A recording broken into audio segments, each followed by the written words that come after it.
bu am solo bi nga xam ni taxaw na ko. mais ngeen waxtaan ba trouver une solution avec beaucoup d'espoir. Ce 25 août. ngeen dem peut-être la grande surprise wala xaw ma vous perdez 49 contre 30. waaw effectivement ça xam nga aussi man bi may dem dama jàppoon ni on allait gagner cette élection. pourquoi loolu laa gëmoon. lu tax parce que xam nga élection aussi waxtaan ak nit ñi la.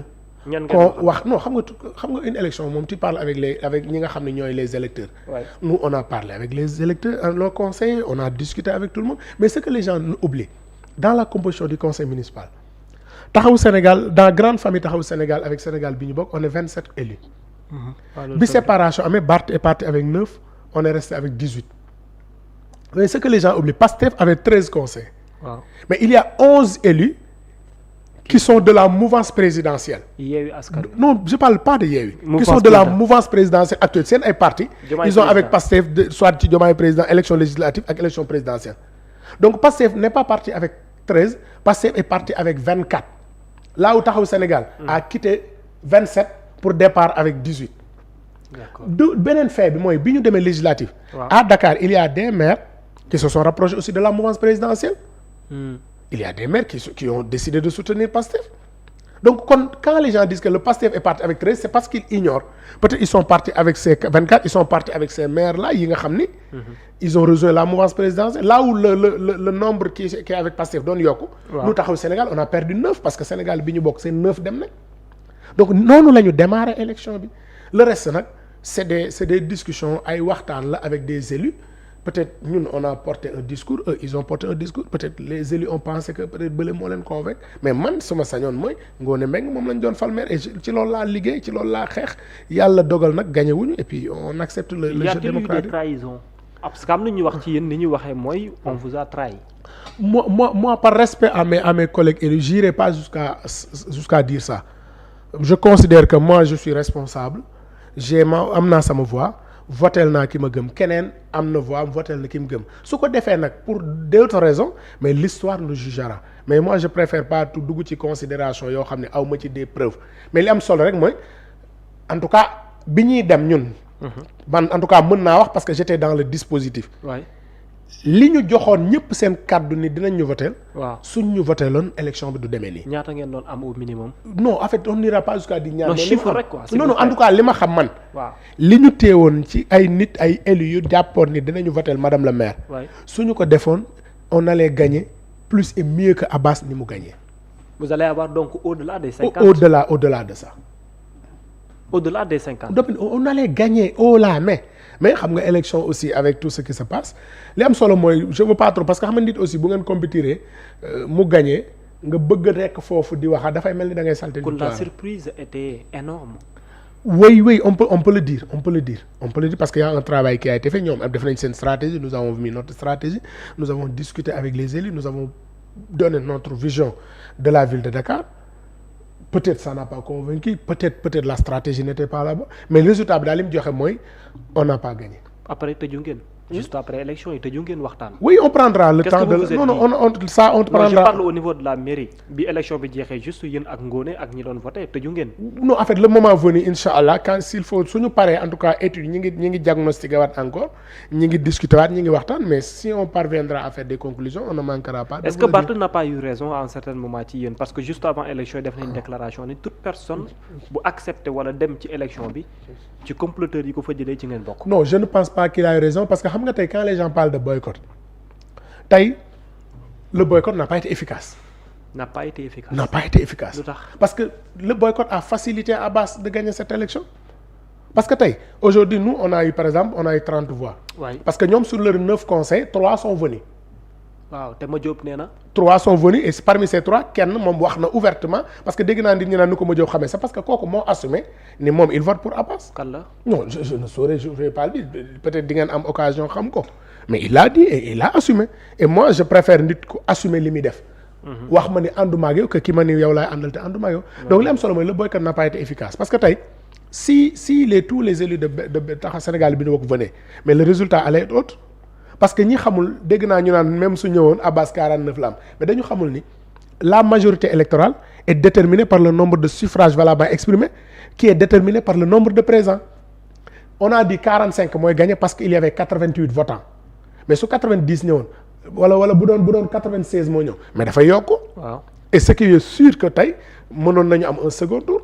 am na ñu parce que quand tu prévois un boycott pour man boycott boo xam ne par exemple ñun dañoo toog en réunion dimanche jékki-jékki dégg dans la rajo ñu ne ay boycott mais nous sommes responsables nous sommes une plateforme politique tu peux pas toog fële jël sa décision rek bëgg ñu ko imposer. d'accord on ne le fera pas. Abass Fall gagné avec 49%. Mais bu bëgg ñu avancer un tout petit peu. Après mu mel ni y a une guerre bu juddu déjà. Barth claqué na la porte entre temps. créé na yëfu boppam. mais bu loolu jeexee bu mel ni y a une guerre. entre des anciens et des actuels de Taxawu Sénégal. Qu'est-ce qui s'est passé?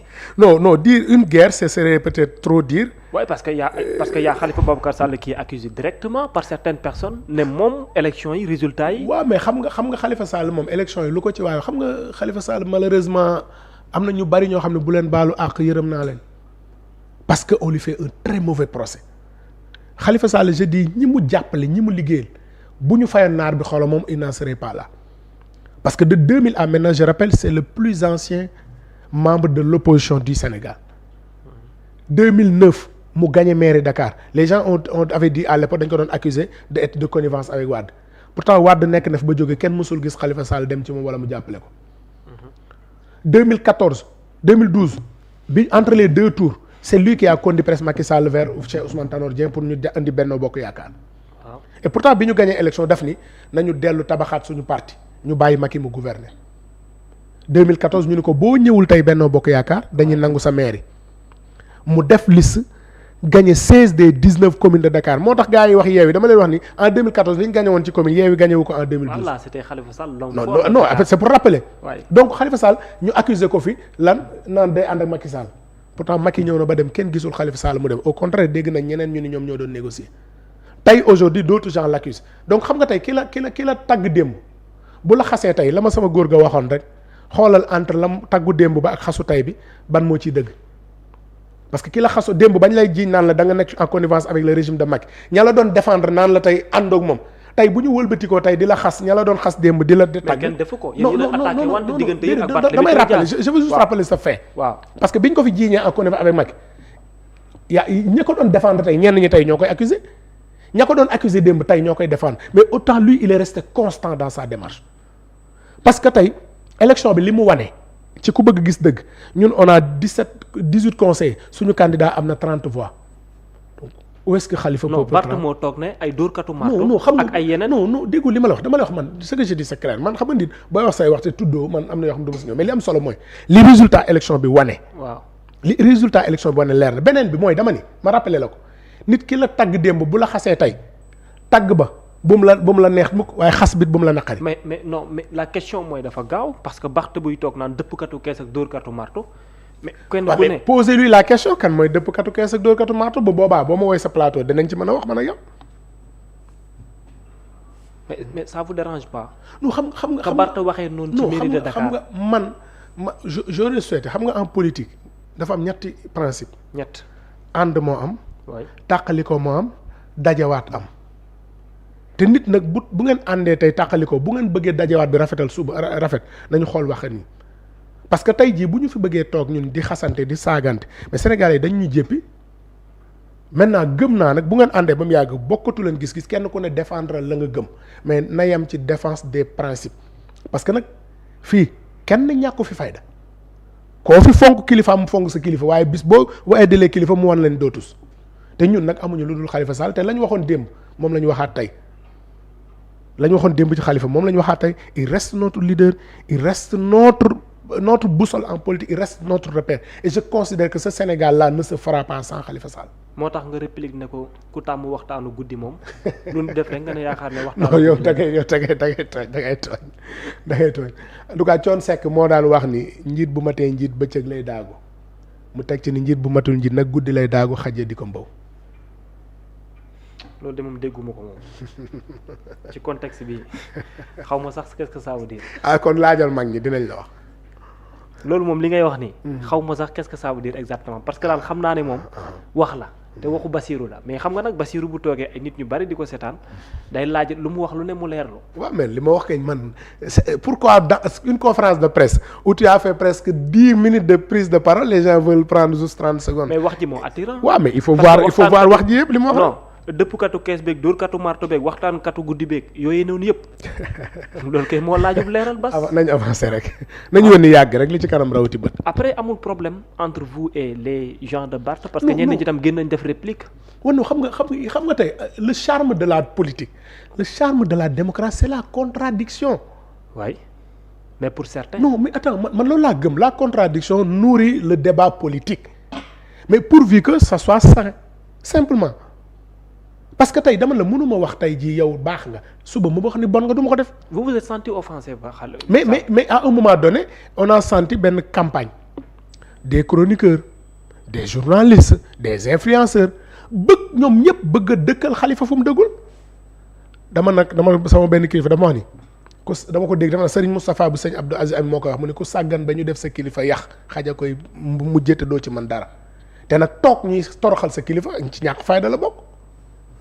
bu fekkee xam naa fekke naa mais boo bëggee wax lu dul dëgg ñu génn wax leen li nga wax du dëgg et puis on avance. da ngeen jàppoon ne campagne bu orchestrée la. mais contre la personne de Khalifa en tout cas on a vu kenn ci ñoom benn journaliste bu Yérim Seck qui est revenu sur sa discussion avec Khalifa Sall parce que nee na dañ ko wax kan moo ko wax et ki ko wax ban intérêt la ci am pourquoi vouloir coûte que coûte Madiambal Diagne génn way nee na day féliciter Khalifa pour dire quoi pourquoi subitement des chroniqueurs des plateaux bien identifiés des influenceurs taxaw ñoom ñëpp.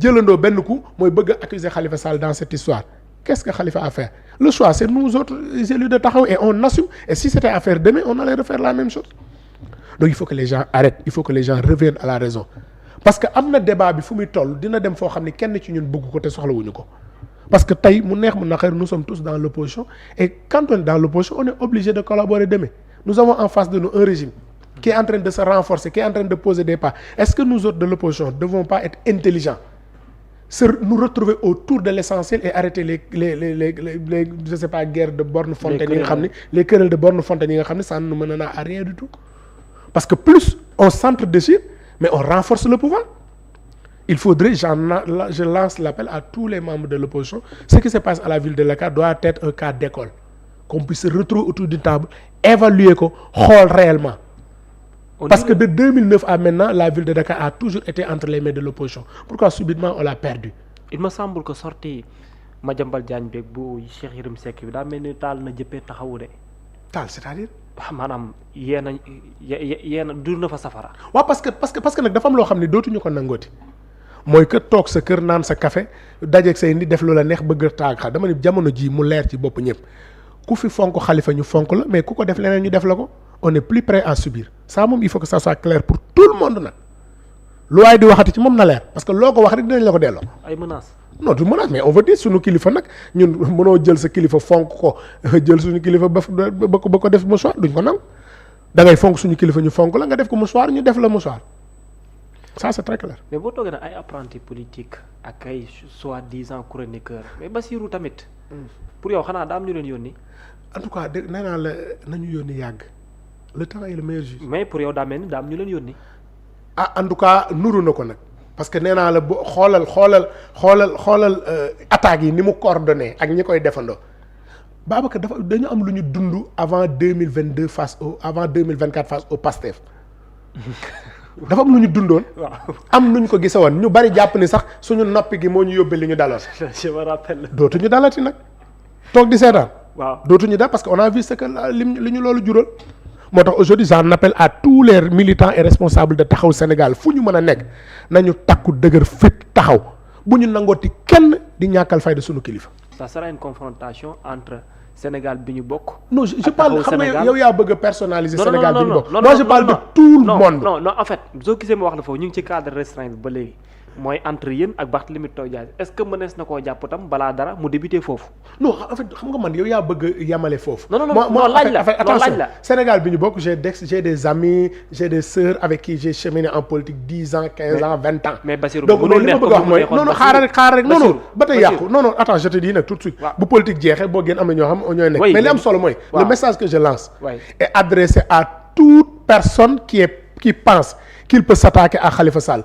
képp ku ko attaqué tu auras la réponse à la dimension de tes attaques. mais mënul neex Bassirou comme ni mu meloon parce que boo taxawee na leen ne waxtaankatu guddi te fii Barth lañ ko fi daan jiiñ mais yow Barth ngay waxal. Babacar pourquoi tu veux aujourd'hui wax ji yëpp. nga bëgg ko yóbbu fenn non du tout damay laajte. parce non que non xam nga yow da nga bëgg a wax ji. waaw yamaleeg fen man ce que j'ai dit c'est clair et je l'assume yow xam nga ma. tu sais que moi Mais bien je sûr. suis quelqu'un qui assume ce que j'ai lu ma gëmul du ma ko wax. ce que j'ai dit la ma ko war a wax contexte ba ma ko war a wax naa ko si ça se reproduit mais buñ ci waree wax daañu ci ñëwaat. waaye may wax ji est-ce que mooy Barth lii avertissement la yem fa boo defaatee leneen ñu rombaat fii. pourquoi tu veux coûte que coûte dire que non en Barth fait dama lay joxal benn. laisse mon grand frère de côté nag. allusion en fait aussi. que foofu C'est la mon toll grand aussi. frère. Ce n'est Et pas puis- pour vous mettre aussi. non non j'ai l'impression que c'est que tu sais mais attention non, du avançons tout, du tout. avant man daal li ma wax c'est très clair nous Ouais. au niveau de Taxawu Sénégal on s'organise au niveau de Taxawu Sénégal il y a des choses que nous ne sommes plus prêts à laisser passer. nan nga gisee aussi demam yor benn mouvement wu boppam aujourd'hui est-ce que du tamit du nekk loo xam da leen a affaiblir. oui xam nga en politique aussi il faut admettre benn militant bu dem rek am na lu mu la wàññil. waay xam nga man nag man peut-être li ma wutalee ngeen je suis un peu lucide en politique benn militant bu dem daf lay wàññi dara su ma sañoon tey jii. Barthélemy day reste ci biir Taxawu parce que tey Sénégal nga bëgg nga bañ mouvement politique bu ne bëgg nga am Barthélemy donc man su ma sañoon day des ci biir Taxawu on a commencé un travail depuis le parti socialiste 2005 depuis Taxawu Sénégal. ñu waaw. continuer ce travail là. mais aujourd'hui qu'il a pensé qu'il peut voler de ses propres ailes mais c'est son droit le plus absolu ñu ngi koy ñaanal yàlla na ko ci yàlla jàppale. Alors, et nous au sein de Taxawu on est dans une dynamique de réorganisation de notre plateforme ñu ngi ci recensement militant yi ñu ngi ci ñu ngi compté wu et d'ici la fin de l'année en principe on ira vers un congrès du Taxawu Sénégal. alhamdulilah et Barth Khalifa il se porte très bien aussi alhamdulilah. absolument absolument. alors ñu avancé tuuti hier c'était le 10 septembre 2025 l'installation de l'actuel maire Abass Fall ma gis aussi taxawaay bi ngeen ci am fan yii yëpp loolu sax naa ko weeje rek waaw fan yii yëpp gis naa ne sonn nga lool yaa ngi dem ak dikk mairie ngoone mu ngi lay woolu ci yu bare bari pour préparer passation de service beeg yooyu passation de service bi les propos de Abass Fall et de Ngoné Mbengue en tant que aussi conseiller wala adjoint au niveau de la mairie nan nga ko jàngatee. waaw mais xam nga moi je pense que li fa xew de y a rien d'extraordinaire c'est la République parce que il faut admettre que il y a le temps de la République il y a le temps politique. Hier, ça, je considère que ça fait partie du temps de la République. Moi, qu'il y a un nouveau maire qui a été élu. Et il était installé. C'était tout à fait normal que le maire sortant puisse lui passer le témoin. Le reste, il faut admettre que nous sommes en politique. Nous ne sommes pas des ennemis. Nous pouvons avoir des divergences. Nous pouvons avoir des contradictions. Mais ça n'entache en rien les relations humaines que nous devons avoir. Parce que nous sommes de l'école socialiste. Nous sommes de l'école du président Khalifa Ababacar Sall. Donc, quand il s'agit de la République, nous répondons présent. alors ndax nekkul benn